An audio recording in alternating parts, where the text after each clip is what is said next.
የአሜሪካው ፕሬዝዳንት ዶናልድ ትራምፕ ዳግም ወደ ነጩ ቤተ መንግስት ከገቡ 1 ዓመት ያህል አስቆጥረዋል። ከዚህ ጋር ተያይዞ እንግዲህ በተለይ ደግሞ የዶናልድ ትራምፕ የ1 ዓመት ጉዞ ምን ይመስላል በሚል በርካታ መገናኛ ብዙሃን እንግዲህ ይህን ጉዳይ ሽፋን ለመስጠት ሞክረዋል።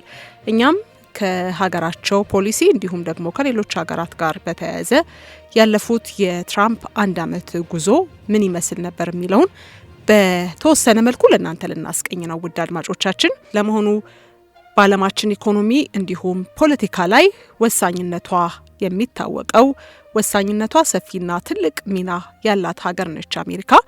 የአሜሪካ ፕሬዝዳንት ሆነው ደግሞ ከመጡ በኋላ በተለይ የሀገር ውስጥ ደግሞ አለፍ ሲልም የውጭ የፖለቲካ ሂደትን በመቀየሩ ሂደት የተለያዩ ውሳኔዎችን እንደወሰኑ እናስታውሳለን።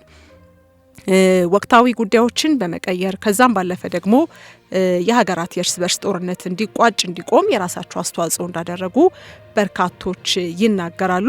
ለመሆኑ ያለፈው 1 ዓመት በዶናልድ ትራምፕ የፖለቲካ ሂደት ውስጥ ምን ጉዳዮችን ቀየረ የሚለውን ልንመለከት ነው።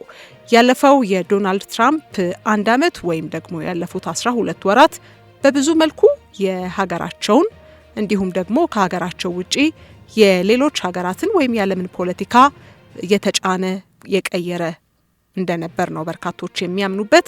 አሜሪካ ፈርስት በሚለው ፖሊሲያቸውና በሚለው አቋማቸው የሚታወቁት ፕሬዝዳንት ዶናልድ ትራምፕ በተለይም በተንታኞች እንዲሁም እሳቸውን በሚቃወሙ ተንታኞች የሚነሳባቸው ዋና ነጥብ ፕሬዝዳንቱ እንደሚናገሩት አሜሪካ ቀድማ እንድትጠቀም ወይም ደግሞ አሜሪካ ቀድማ የምትጠቀምባቸውን ውሳኔዎችና ፖሊሲዎችን በማስፈጸም ሳይሆን የሚታወቁት አሜሪካ ፈርስት ከማለት ይልቅ ትራምፕ ፈርስት ቢሉት የተሻለ ነበር።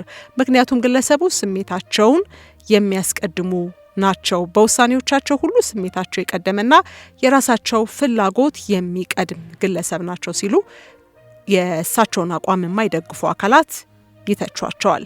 በተመሳሳይ ደግሞ የእሳቸውን የአሜሪካ ፈርስት ፖሊሲም የሚደግፉና የሚያበረታቷቸው አካላት ደግሞ ይህ ጉዳይ ትክክል አይደለም ሲሉም ይከራከራሉ። ትራምፕ መሻታቸውንና ስሜታቸውን የሚያስቀድሙ እንጂ ሀገራቸውን የሚያስቀድሙ አይደሉም የሚሏቸው የፖለቲካ ተንታኞች ለአብነት የሚያነሷቸው በርካታ ነጥቦች አሉ። በተለያዩ ሀገራት የሚገኙ እንግዲህ ዩኤስአይዲን ጨምሮ ሌሎች የእርዳታ ድርጅቶች እንዲዘጉ ማድረጋቸው፣ ኔቶን ጨምሮ ከተለያዩ ተቋማት ራሳቸውን ማግለላቸው ይህ የስሜታቸው ማሳያ እንጂ በፍጹም የአሜሪካ መንግስት ሊወደው ሊከተለው የሚገባ ጉዳይ አይደለም ሲሉ ነው የመከራከሪያ ሀሳቦችን የሚያነሱት። በተለይ ከመጣንበት 1 ዓመት ዶናልድ ትራምፕ ካተረፉት ያጎደሉት ይበልጣል ሲሉ የሚተቿቸው የፖለቲካ ተንታኞች ጉዳዩን በስፋት ይመለከቱታል። በተለይ ደግሞ የዓለምን የገበያ ሁኔታ፣ የዓለምን የምጣኔ ሀብት ሁኔታ በጥቅሉ ሊቀይሩ የሚችሉ ውሳኔዎችን ወስነዋል። ይህ ደግሞ የአሜሪካ መንግስትንም የሚጎዳ እንደሆነ በማንሳት እነዚህ ተንታኞች የመከራከሪያ ነጥባቸውን ያነሳሉ። በፕሬዝዳንቱ የመጀመሪያ የስልጣን ዘመን አካባቢ ሲወሰኑ የነበሩ የታሪፍ ጭማሪዎችን ለአብነት የሚያነሱት የፖለቲካ ተንታኞች እንግዲህ እነዚህ በሀገራት ላይ የጣሉትን የታክስ መጠንን በመጥቀስ በተለይ ውሳኔያቸው የሀገሪቱን መንግስት ፍላጎት ሳይሆን የእሳቸውን የልባቸውን የፍላጎታቸውን ብቻ ያማከለ ነው ሲሉ ይተቿቸዋል። በተመሳሳይ ደግሞ በዲፕሎማሲውም ረገድ የተሳካለት የዲፕሎማሲ የ1 ዓመት ጉዞ አድርገዋል ማለት የሚቻል አይደለም ሲሉ ነው እንግዲህ እነዚሁ ተንታኞች የሚናገሩት ማለት ነው። የውጭ ፖሊሲያቸውንም በተመሳሳይ የሚዳስሱት የፖለቲካ ተንታኞች በተለይ የጋዛንና የእስራኤልን ጉዳይ ለማሳያነት ያነሳሉ።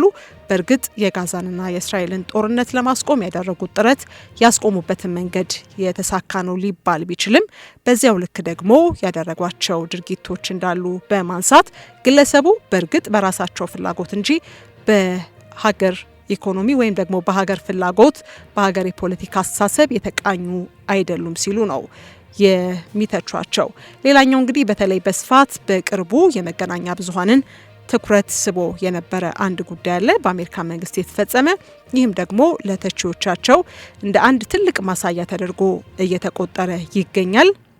የአሜሪካ መንግስት በተለይ የዶናልድ ትራምፕ አስተዳደር በኢራን ሊያደርግ ያሰበው ሉዓላዊነትን የመዳፈር ሁኔታና ከዛም ባለፈ ለዓለም አቀፍ ሕጎች ተገዢ ያለ መሆን ጉዳይ ዓለም እየተመለከታቸው ግለሰቡ የራሳቸውን ስሜትና ፍላጎት ብቻ ያስፈጸሙበት አጋጣሚ ነው ሲሉ ይናገራሉ። የቬንዙዌላው ፕሬዝዳንት በተለያዩ ወንጀሎች ተጠርጥረው ግዴታ ከሀገሪቱ ወጥተው እንግዲህ የአሜሪካን ሀገር በእስር እንዲመጡ ያስደረጉበት መንገድ ተገቢ ያልሆነና የሀገርን ሉዓላዊነት የጣሰ ዓለም አቀፍ ሕግጋቶችንም ያልተከተለ እንዲሁም ደግሞ ዓለም አቀፍ ተቋማትንም ያስቆጣ ጭምር እንደነበር እናስታውሳለን። ይህ ታዲያ በዶናልድ ትራምፕ ፍላጎት የተደረገ እንጂ የእውነትም የአሜሪካ መንግስት በዚህ ልክ የሚፈልገው አይደለም ሲሉ ነው እነዚህ ተንታኞች የሚያስቀምጡት። የቬንዙዌላ ፕሬዝዳንት ማዱሮ ከሀገር እንዲወጡ የተደረገበት መንገድ፣ የፕሬዝዳንቱ ክብር ሳይጠበቅ በቁጥጥር ስር እንዲውሉ የተደረገበት መንገድ በሙሉ የአንድ ግለሰብን ፍላጎት ያማከለ ብቻ እንደነበር በመጥቀስ ይህ ከሀገር መሪ የማይጠበቅና የአንድ ሀገር ወይም ደግሞ አመራር ሊያደርገው የሚገባ ጉዳይን ያልተከተለ ሲሉ ነው የሚጠቅሱት። በግለሰብ ፍላጎት ብቻ ትኩረት ያደረገ መሆኑን ጭምር ነው እንግዲህ እነዚህ ተንታኞች የሚያስቀምጡት። በምዕራቡ ዓለም በተለይ አሜሪካ እያደረገች ላለችው የበላይነትን የማሳየት ሂደት ከዛም ባለፈ ደግሞ ለአውሮፓውያኑም ጭምር አስገራሚ እንዲሁም አስደንጋጭ የነበረው ይህ የቬንዙዌላው ፕሬዝዳንት የማዱሮ በአሜሪካ መያዝ ጉዳይ የግለሰቡን በራሳቸው ሕግ ብቻ መመራት ያሳያልም ተብሏል። በርካቶች እንግዲህ ትራምፕ የሚገመቱ እንዳልሆኑ በአንድም በሌላም አጋጣሚ ይናገራሉ። ዶናልድ ትራምፕን በቀጣይ ምን ሊያደርጉ ነው ብላችሁ የምታስቧቸው ወይም የምትገምቷቸው ግለሰብ አይደሉም ሲሉ ነው እነዚሁ ተንታኞች የሚያስቀምጡት። ይህ ደግሞ በፍጹም ተገቢ ያልሆነና ከአንድ ሀገር ፕሬዝዳንት የማይጠበቅም ነው ሲሉ ያስቀምጣሉ።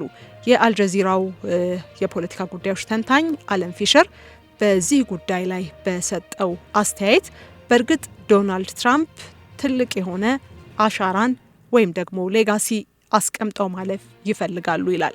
ይሁንና ችግሩ ምን አይነት አሻራ አስቀምጠው ማለፍ እንደሚፈልጉ ፕሬዝዳንቱ ራሳቸው ግልጽ የሆነላቸው አይመስልም ወይም እርግጠኛ አይደሉም ሲሉ በዚህ ጉዳይ ላይ በሰጡት ሰፊ ትንታኔ ተናግረዋል ማለት ነው። ሌላኛው እንግዲህ በጉዳዩ ላይ ትንታኔ ከሰጡ ግለሰቦች መካከል ጄምስ ዴቪስ የተባለ የቀድሞ የአሜሪካ መንግስት የህዝብ ግንኙነት ዳይሬክተር የነበረ ግለሰብ ነው። በእርግጥ ጄምስ ዴቪስ ግለሰቡ እስካሁን የሰሯቸውን ስራዎች በዜሮ ማባዛት አይኖርብንም የሚል አቋም አለው። ከዚያም ባለፈ ደግሞ በጋዛ ያለውን ጦርነት ለማስቆም ላደረጉት ሙከራና ትግል ሁሉ እንዲሁ ዋጋ ሊሰጣቸው ይገባል የሚል ሀሳቡን ያነሳል። ይሁንና በተመሳሳይ የትራምፕ የአንድ ዓመት ጉዞ በተለይም በምጣኔ ሀብትና በወሳኝ በሚባሉ በሀገራት የንግድ ጉዳዮች ላይ የወሰኗቸው ውሳኔዎች እጅጉን ከባድ እንደሆኑ በመጥቀስ ሀገሪቱን ዋጋ ሊያስከፍሉ የሚችሉ ስለመሆናቸውም ጥቆማ ሰጥቷል። ምናልባት ደግሞ ይህን ተከትሎ ከዚህ በኋላ የተለያዩ የተከፋፈሉ ሀሳቦችን እንዲሁም ደግሞ የተለያዩ ሀሳቦች ሊነሱባቸው እንደሚችሉ ጠቁሟል።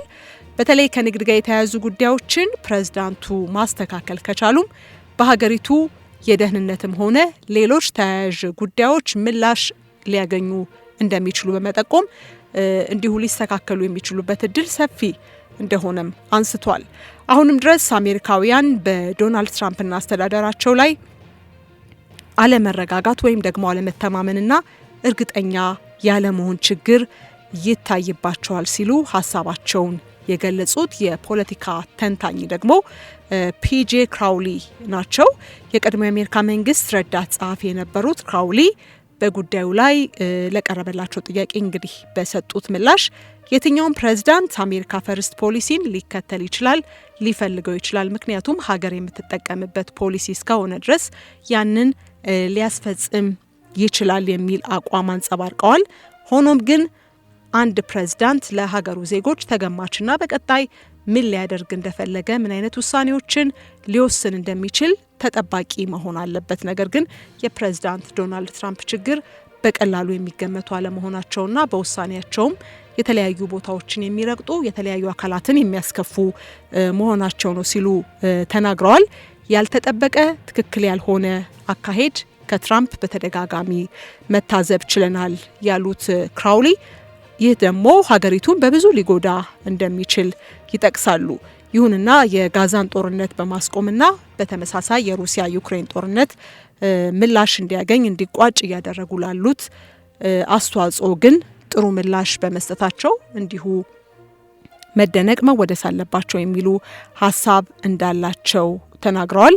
ይሁንና በሌሎች ሀገራት የሚያሳዩት ጣልቃ ገብነት አሁን ትራምፕን በርካቶች ጥያቄ ውስጥ እንዲያስገቧቸው ያደረገ ጉዳይ ሆኗል።